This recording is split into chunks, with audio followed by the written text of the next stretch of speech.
every single Wednesday at 6 o'clock, South Florida's only sports business radio show hits the airwaves. Myself and the man who co-hosts it with me is the sports professor, Rick Horrow, on Twitter, at Rick Horrow, and he joins us now here on Honda Classic Live. And Rick thought that Wednesday was it for him this week with me, and now he's stuck with me on the weekend. I'm back in your life, Rick Horrow.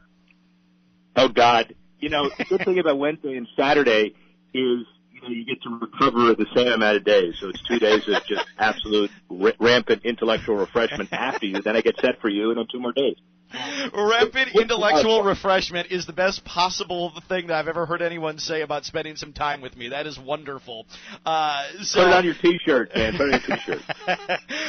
Rick, by the way, has his new book, The Sports Business Handbook. You can buy it at mascotbooks.com, wherever books are sold. So let's focus on some golf here. And we talked a lot with the Global Golf Post, Sean Fairholm about Tiger Woods. So President Trump made the announcement shortly after Tiger won the Masters 2 Sundays ago that he was going to honor Tiger with the Presidential Medal of Freedom. There have been some golfers that have been honored with that, but this is not something to just sort of throw away. This is a significant deal, Rick. Well, some golfers may be grumbling that, there's a moral issue and all of that. I would say it's a brilliant award because of what he's done for golf. Look at the prior recipients, Chuck Nicklaus, Arnold Palmer, and President Obama gave it the award, well deserved, to Charlie Sifford, who was a Tiger Woods idol growing up, et cetera. But President Trump, as you know, gave it to Alan Page, who not only was a Viking, a Purple People Eater Hall of Famer, but a Minnesota Supreme Court Justice, Roger Staubach, who needs no introduction. Babe Ruth, I'm not sure how Donald Trump ever met Babe Ruth, but who knows? Yeah. You never know. When you think of the company that it keeps, is Tiger Woods worthy? Absolutely. He changed golf, the way it's played, and who follows it and who plays it. And overnight, he went from somebody that over time most people ended up loving, a lot of people still hated, to America's favorite dad in one day. It is incredible how that transformation has taken place, but I do think enough people are able to separate the golfer from the man and the guy who made the previous mistakes, and that certainly has helped. When it comes to, how long has Tiger Woods been at this? The last time he had won a major in 2008, we were just hitting the early portions of being able to stream live sporting events, and now coming off of the Masters, 1 billion minutes of stream coverage with Tiger Woods' Masters victory. Boy, Rick, have times changed. I thought you were going to go to the early stages of getting the money out of the pillow from the recession, but that's all right. You worry about golf. I'll worry about finances. But when you think about streaming, it was something nobody ever even thought about, and now everybody does it. And, the Final Four and March Madness, God bless them. I remember my early days as a board member of CBS Sportsline, who was located down here, Mike Levy, tribute to him.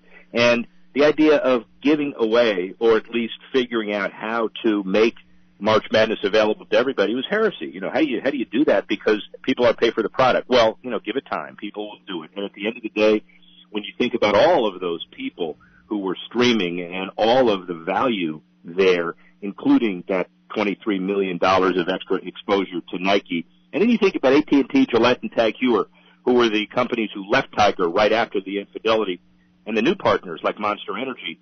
You make your choices, and you pay the consequences. Yeah, without question, and Tiger did pay the consequences, but now he's back, and Nike is probably feeling pretty good about themselves sticking with Tiger Woods. Apex Marketing Group, they look at these telecasts and they determine how much time a specific brand showed up on your television or on your tablet. His win delivered $22.5 million in exposure to Nike, including the red mock turtleneck that everybody's going out and buying and selling stores out of. Nike comes out as the biggest winner other than Tiger, right? Did you finagle a free turtleneck? Have you found one? I did not. I can't believe you have a garment completely sold out just after 4 hours of golf. It's incredible. Well, yeah, I thought you would kind of snoop around with all of the contacts you have. Yeah. I don't care about you. I'm expecting a large, big-headed turtleneck for me. That's what you want. But hey, how about? Everybody will remember where they were in '86 '86 when Jack jumped up and down and saw that curling putt go in and raised his flag, his club. That's iconic. Tiger's dropping on 16 of his Masters win where the Nike ball kept out. That's iconic. And now him hugging his kids is iconic. And the Tiger pep rally, the 20-minute pep rally on the 18th hole at Augusta. I mean, can you imagine having a pep rally where it looked like a high school gym and you'd say, what course was least likely to embrace that? It's Augusta National. It's just incredible. It really is. As we talk with Rick Horrow at Rick Horrow, the Sports Business Handbook, mascotbooks.com, wherever books are sold. However one feels about the Barstool culture, Barstool has certainly found its niche with sports fans, and they are starting the Barstool Classic. It's going to be a multi-month tournament with 8 qualifying events in major markets. We're talking Boston, Chicago, Philadelphia, New York. Barstool trying to get in the golf game, and you know what? I have a feeling that they're going to find, much like they have with their content, they're going to find a niche that's going to buy into this. Well, they're going to do it because of their way they go about it, and also because of their reach. June 3rd in Milton, Mass. Kicks off, then Pound Ridge, New York, and then 2 additional events in New York and Philly. And obviously, the winning team gets $10,000. It's 50% handicap 4-ball format, but you're going to see a lot of social media companies or entities get behind these kinds of things because it's fashionable and cool to promote golf as millennials these days, and these companies, because Tiger makes it cool, are jumping into it. Yeah, no, for sure. And Barstool has hit that young audience, and I mean, Rick, as you've preached on the boardroom, the youth, that's the huge aim, and I feel like as crude as they can be, and they've certainly been caught up in controversy, Barstool has come up with a pretty foolproof formula in the social media age.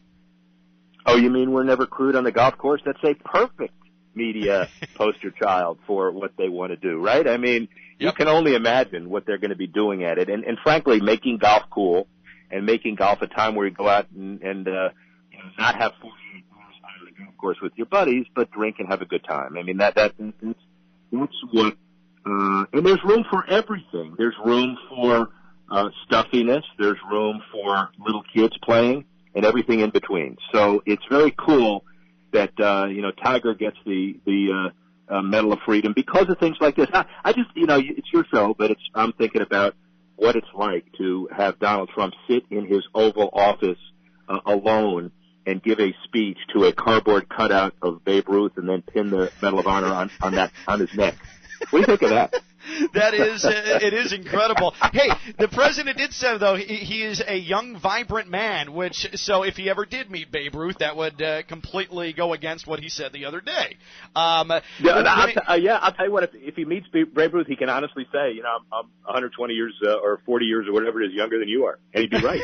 Yeah, he may be right, absolutely. I do want to get your thoughts on Nashville, and Nashville is a great city, and they have really shown up for the NFL draft. It's been incredible to see the scenes there, Lower Broadway in Nashville. Now, the PGA Tour does not go to Nashville. The Web.com Tour does, but there's no PGA Tour tournament there.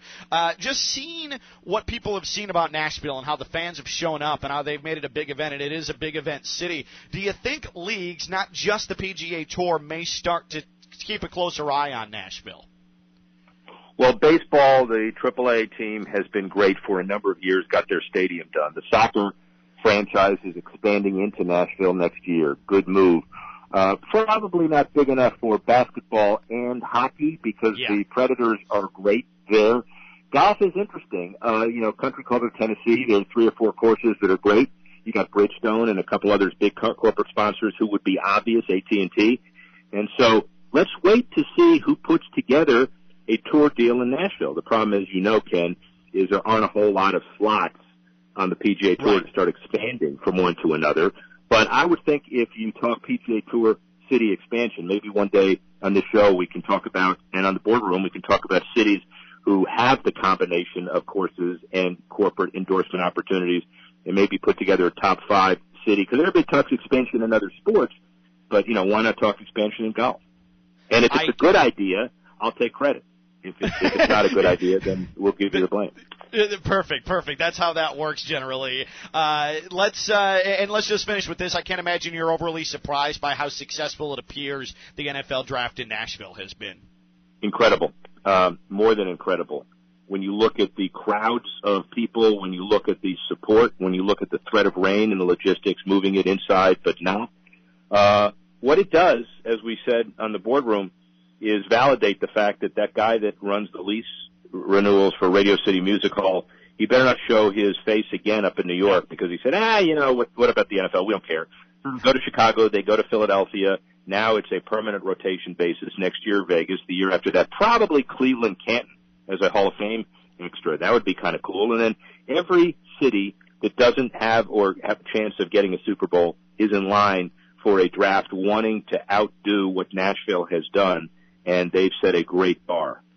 The NFL always knows how to make its money. HorrowSports.com if you want to check them out online. At Rick Horrow on Twitter. And, of course, every Wednesday on the Boardroom presented by the Honda Classic, the sports professor Rick Horrow. His book is The Sports Business Handbook, mascotbooks.com, and wherever books are sold. Time now to intellectually rehabilitate yourself, Rick, and we'll talk to you on Wednesday night, okay?